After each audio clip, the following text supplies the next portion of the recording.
morning. My name is Wong. I'm the Vice President of the Himadri, representing Himadri to develop rubber black business in Asia Pacific. Hello, Mr. Wong. What is IMO 2020? Okay, IMO 2020 actually stands for International Maritime Organizations, and it's a regulation mandate the ships to emit less sulfur dioxide. It will be implemented in the early 2020, which means it's January 2020.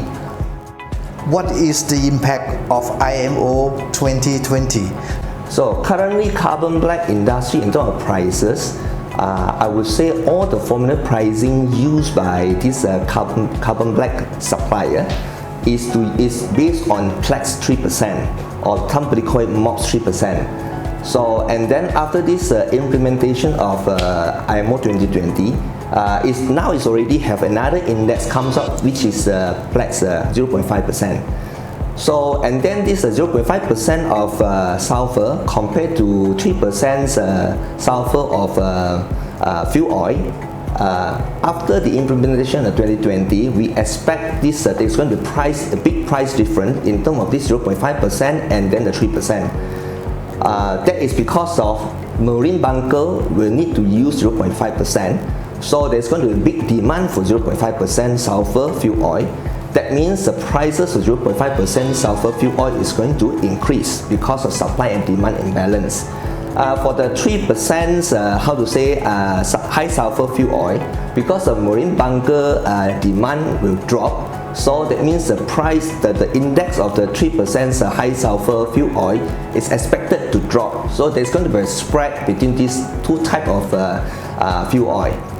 So because of carbon black feedstock is mainly at the moment depending on the 3% high sulfur.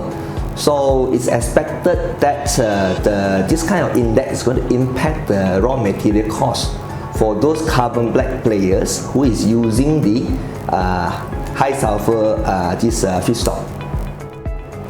What's the main challenges that carbon black producers will face after this? Okay, as I have mentioned, because of the in order to fulfill the demand of a marine bunker fuel, most of the petroleum distiller is going to upgrade their machine in order to produce more low sulfur fuel oil. So with this upgrading, that means it's going to impact on the high sulfur fuel oil which is used by this carbon black feedstock, carbon black customers, carbon black producer. So one of the major impact in which we expect is the quality of the feedstock is going to be different. So like for example, maybe it's not going to contain so high of carbon. So for all the carbon black producer, they need to change the way in order to manage this kind of different quality of a carbon black feedstock.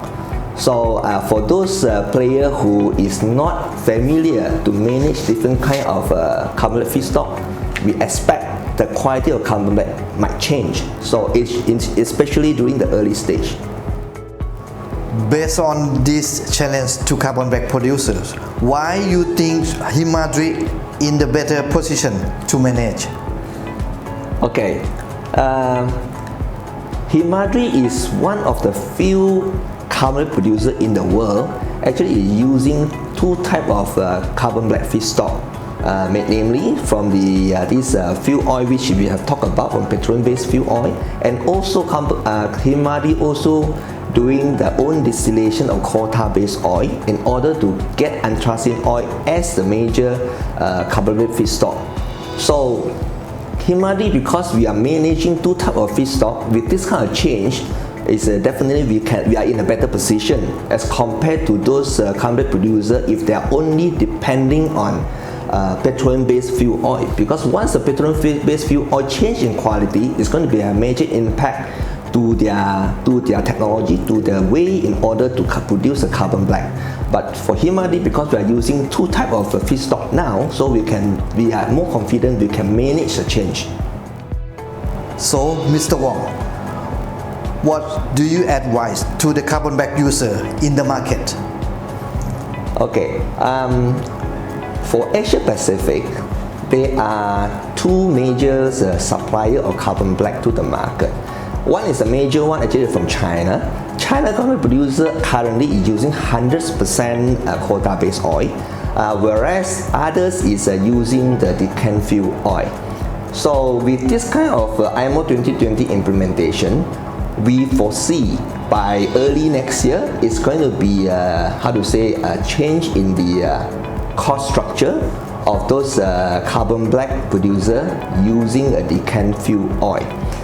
So I would advise the market or to the customer who is using mainly carbon black from China, they should think of at least from now to approve those carbon black based on petroleum fuel oil, because they're going to take advantage on the price difference or the cost impact from this fuel oil is going to be lower as compared to the China carbon black, because in the past China carbon black actually can sell very cheap because of the quota-based oil actually having a big cost advantage.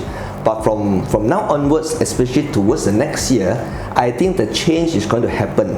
Means the quota-based oil has no longer having the cost advantage. So for those customers who is mainly using the carbon black from China, they should think of, or at least prepare to evaluate and approve those carbon black based on petroleum-based oil. Finally, how Himadi carbon black handle with these situations? Okay, talking about carbon black, there are two major types of carbon black. One is we call it the general rubber grade. Another one is a special black. Special black here I'm referring to like very high reinforcing rubber grade, and also the clean carbon black, and also the carbon black used in plastic coating ink. So for those carbon black used in more general rubber black industry, then for Himadri we can take advantage of the high sulfur fuel oil, because general rubber black is based on high sulfur fuel oil as a feedstock. For the the special grade, as I have mentioned just now, has to base on low sulfur feedstock. So for the high sulfur feedstock, carbon black, Himadri can take advantage on I would say next year, after the IMO 2020 implementation, the high sulfur feedstock, we believe the cost is going to drop. So Himadri can take advantage of using this kind of better cost structures feedstock in order to produce a more general carbon black used in more general rubber black applications. At the same time, we also expect the low sulfur feedstock is going to be higher in cost because of the demand is higher. So because of Himadri is having the old distillation of a quota-based oil to produce a low sulfur feedstock, in this case it's anthracene oil, and that will be used to produce a special black. Special black including the black used in rubber, used in this plastic, and also used in the high reinforcing carbon black. So Himadri can position very well in this change and manage the situations as compared to those carbon black producer who is only depending on the sourcing of a low sulfur feedstock from the market. Is going to be challenging because number one, the low sulfur feedstock, the cost is going to increase, and number two, the quality of the feedstock might change because of the upgrading of the distiller in the market.